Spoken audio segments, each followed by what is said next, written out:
Welcome back. Let's continue by exploring gold as a global standard.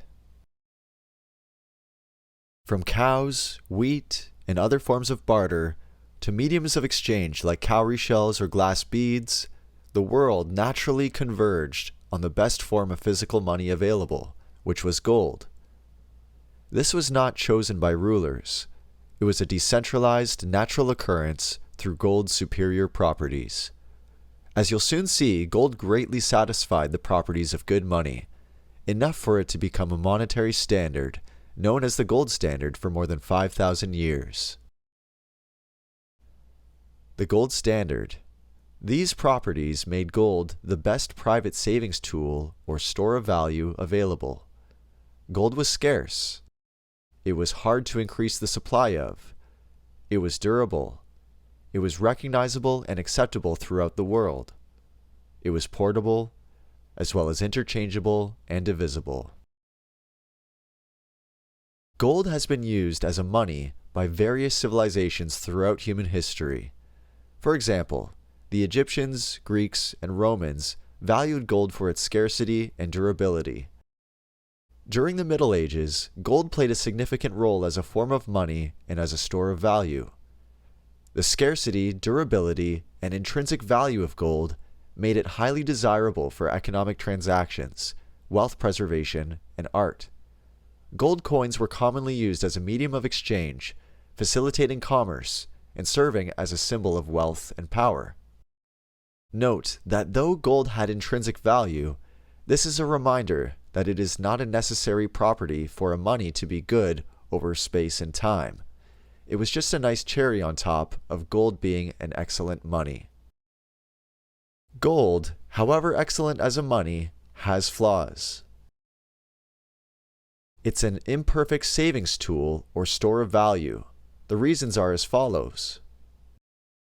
You couldn't store lots of it privately. The weight and size of large amounts of gold required it to be trusted to banks to store. Its physical nature made it vulnerable to theft and confiscation.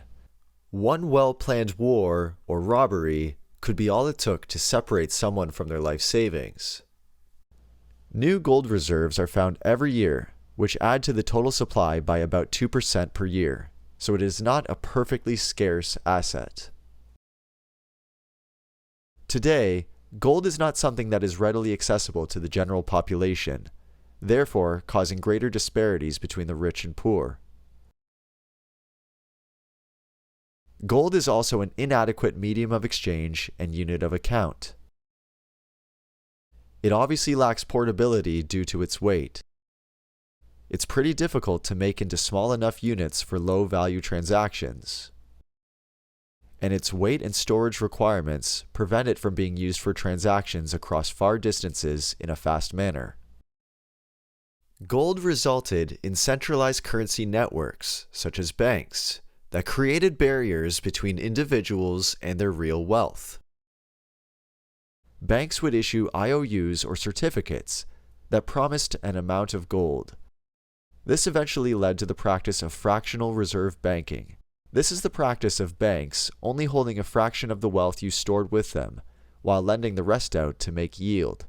You can see how this practice requires people to possess a high degree of trust in the institutions that hold their money. Let's evaluate gold as a money more formally using our property of money chart. Considering that gold is relatively very scarce, but new gold reserves are found at a rate about 2% per year, let's give gold a rating of A rather than a perfect A+. Gold is highly durable, and it does not corrode or degrade over time. This durability makes it an excellent store of value and a long-lasting form of money. So for that reason, we'll give it an A+.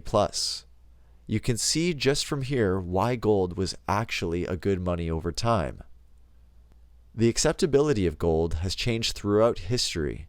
For the longest time, it was widely accepted in financial transactions. However, in today's day and age, it is not accepted for most financial transactions around the world.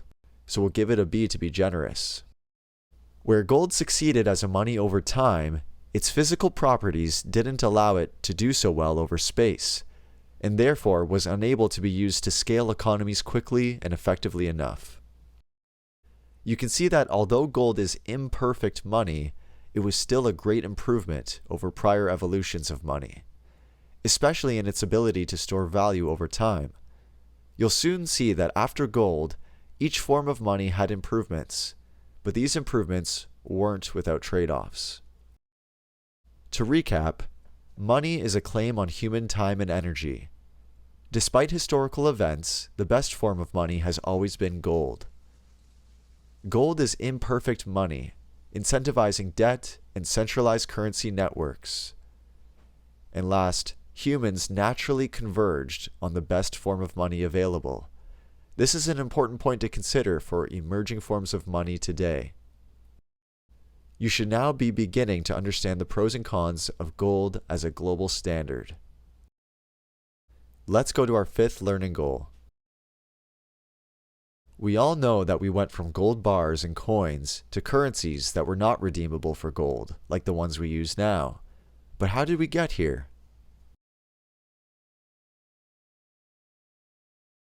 Let's fast forward to the Great Depression that began in 1929. Prior to the Great Depression, the US, like many other countries at the time, operated on the gold standard. Under this system, the value of a country's currency was directly linked to a specific amount of gold. For instance, the US fixed the price of gold at $20.67 per ounce. This arrangement provided confidence to foreign governments and investors that they could exchange their dollars for gold at any time. The Wall Street crash of 1929 triggered a severe economic downturn, leading to widespread unemployment, bank failures, and a decline in industrial production. As the economy plunged into recession, deflation became a major concern, meaning prices were falling quickly, and the purchasing power of the dollar was increasing. When prices are falling during deflation, people tend to hold on to their money, expecting that they can buy more in the future. This slows down economic activity. Academics claim deflation to be something to avoid at all costs. But note, it wasn't the deflation itself that was the problem, but rather the manner and environment in which the deflation occurred. During the Great Depression, prices fell too quickly, which had serious implications for the global economy. In response to the crisis, President Franklin D. Roosevelt issued Executive Order 6102, which required all individuals, partnerships, associations, and corporations to deliver their gold coins, gold bullion, and gold certificates to the Federal Reserve banks. The order prohibited the hoarding of gold and made it illegal for individuals to own significant amounts of gold for monetary purposes. President Roosevelt also implemented a series of economic programs and policies known as the New Deal. One of the significant actions taken was the passing of the Gold Reserve Act in 1934. Under this act, the government sought to stabilize the economy by devaluing the dollar in terms of gold. The value of the dollar was fixed at $20.67 per ounce of gold. However, the act raised the price of gold to $35 per ounce, effectively reducing the value of the dollar. The devaluation of the dollar had several implications. First, it aimed to stimulate economic growth by encouraging exports and making U.S. goods relatively cheaper in international markets. Additionally, it was intended to combat deflation by increasing the money supply, as the government was able to print more dollars against a fixed amount of gold. The adoption of expansionary monetary policies around the world, including lowering interest rates and increasing the money supply, combined with the war effort, helped lift many countries out of economic depression. After the Great Depression and World War II, many economic superpowers were broke. The U.S. now controlled 2/3 of the world's gold as a result of net defense exports. A new global monetary order would see countries pegged to the U.S. dollar, with the U.S. dollar pegged to gold. This new monetary order was known as the Bretton Woods system. By the 1960s, the Bretton Woods system was showing signs of strain. The system, which pegged major currencies to the US dollar, led to a situation where the US experienced trade deficits and a growing accumulation of excess dollars by foreign countries. This excess of dollars, known as the dollar overhang, put pressure on the US gold reserves, as countries sought to exchange their dollars for gold. This strain on US gold reserves raised concerns about the sustainability of the gold-backed system. In August of 1971, facing increasing pressure on the US gold reserves, President Richard Nixon announced a series of economic measures collectively known as the Nixon Shock. He temporarily suspended the dollar's convertibility into gold, effectively ending the gold-backed system. This marked a pivotal moment, as the US dollar transitioned from a currency backed by gold to a fiat currency, unanchored by a physical commodity. After the Bretton Woods Agreement ended, major currencies began to float freely, meaning their values were determined by market forces. The decision to unpeg the US dollar from gold had both advantages and disadvantages. On the positive side, it gave the US government more control over its monetary policy and allowed them to adjust the value of the dollar in response to economic conditions. It also freed up gold reserves that were previously tied to the US dollar. However, the end of the gold standard also introduced uncertainty and volatility in currency markets. These fluctuations in the value of the US dollar had implications for consumer prices, resulting in what is commonly known as inflation. When the value of the dollar goes down, it takes more dollars to purchase the same goods and services. Ever since 1971, consumer prices have continued to rise. Here's a chart demonstrating the cumulative inflation ever since the depegging from gold in 1971. In short, we can assert from these events that government-controlled gold-backed currencies do not work long-term.